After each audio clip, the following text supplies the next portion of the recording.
wadziwa. Mahaso, can you put more volume?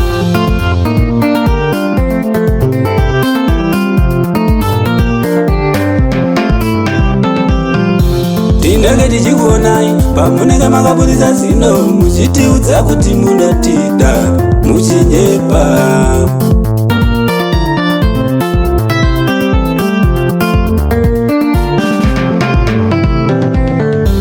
Mukozoti waisu takabudisa ziso tichikuudzai kuti munonaka tichinyepa.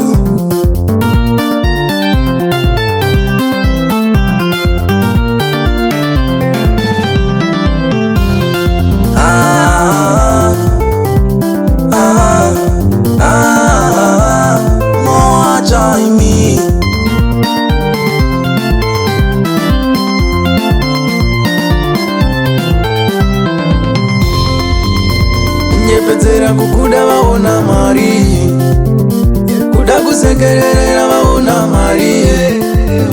Takazviziva kubva kare, takavaona kubva kare, tinovaziva mayo.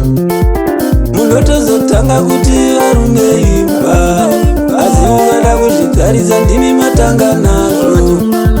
Munotozofamba makuti varume imba, asi mukada kuzvigarisa ndimi matanga hundoyo.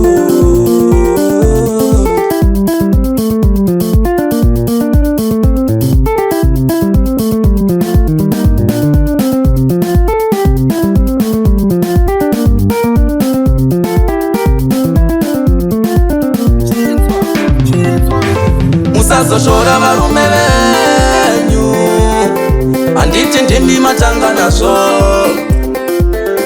Musazoshora varume venyu, handiti ndimi matanga nazvo.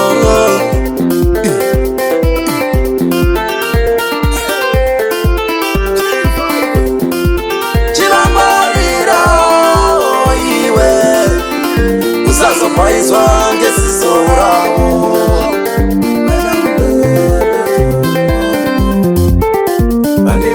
Basi ungwarire, basa kunyengedza wangu ungwarire, basa kupaizisa ungwarire, vane zvitunda pasi ungwarire iwe, kune vakaisiya nyika inongwarira, kuwana kupedza zvese zvauinazvo, vanotengesa chese chavainacho, kuwana kupedza zvese zvauinazvo iwe.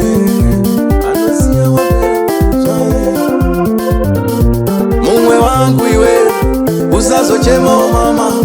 Mumwe wangu iwe, usazopfeka mapamba. Mumwe wangu iwe, usazochema takutsa. Yambiro ndiyo ndiyoyi, aide adini kutambuna ndofize madini.